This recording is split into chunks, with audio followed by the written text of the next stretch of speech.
துல்கர் சல்மான் இவரோட காந்தா மூவி இந்த வாரம் தியேட்டர்ல ரிலீஸ் ஆயிருக்கு. படம் ஒர்த்தா, ஒஸ்ட்டா, போலாமா, வேணாமா அப்படின்றது தான் இந்த வீடியோல நான் உங்களுக்கு சொல்லப் போறேன். படத்தோட ஸ்டோரி என்ன அப்படின்னு பார்த்தீங்கன்னா, ஒரு பக்கம் ஒரு பெரிய ஹீரோ இருக்காரு. இன்னொரு பக்கம் ஒரு பெரிய டைரக்டர் இருக்காரு. இவங்க காம்போல ஒரு படம் எடுக்குறாங்க. அந்த படத்தோட கிளைமாக்ஸ் நம்ம ஹீரோக்கு சுத்தமா புடிக்கல.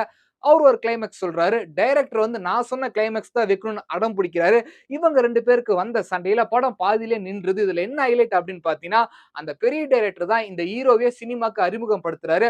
அதுக்கப்புறம் அந்த ஹீரோ நடிச்ச எல்லா படமே வேற லெவல்ல ஹிட் ஆயி பெரிய ஸ்டாரா மாறிறாரு. ஆனா இந்த டைரக்டர் எடுத்த எல்லா படமே தொடர்ந்து ஃப்ளாப் ஆகி திரும்ப இவங்க காம்போல வரப்போற ஒரு படம் தான். சோ இந்த படத்தோட கிளைமாக்ஸ் யாரு சொன்னது நடந்தது அப்படின்றதுதான் இந்த படத்தோட கதை. இதுக்கு நடுவுல வேற ஒரு சம்பவம் நடந்துருது. அது என்னாச்சு அப்படின்றத தான் செகண்ட் ஹாஃப்ல காட்டுறாங்க. படத்தோட ஸ்டோரி சூப்பராவே இருக்கு. படம் வந்து பார்த்தீங்கன்னா, பீரியாடிக்ல நடக்கிற மாரி எடுத்திருக்காங்க. துல்கர் சல்மான் சொல்லவே தேவையில்ல. பீரியாடிக் மூவி அப்படின்னாவே வேற லெவல்ல ஆக்ட் பண்ணுவாரு. அதே மாரி தான் இந்த படத்துல சரியான பெர்ஃபார்மன்ஸ் பண்ணியிருக்காருங்க.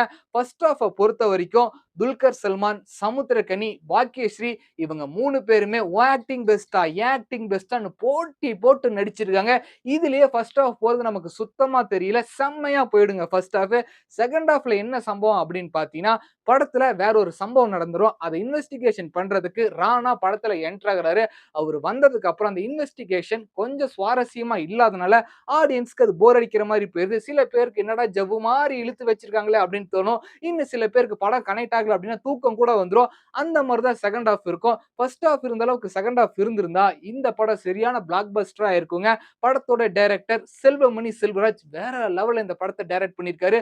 சினிமாட்டோகிராஃபி தரமா இருக்குங்க. டேனி அப்படின்ற இந்த படத்துக்கு சினிமாட்டோகிராஃபி பண்ணியிருக்காரு. பக்காவா பண்ணியிருப்பாரு.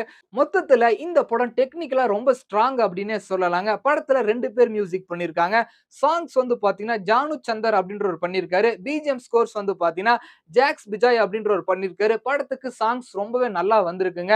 மொத்தத்துல இந்த படத்த நம்ம கண்டிப்பா இந்த வாரம் தியேட்டர்ல போய் பார்க்கலாம். நீங்களும் பார்த்தா உங்களுக்கு ரொம்பவே பிடிக்கும். படத்துல வர டயலாக்ஸ் ஒண்ணொண்ணுமே சூப்பராவே இருக்கும். வேற லெவல்ல ரைட் பண்ணியிருப்பாங்க.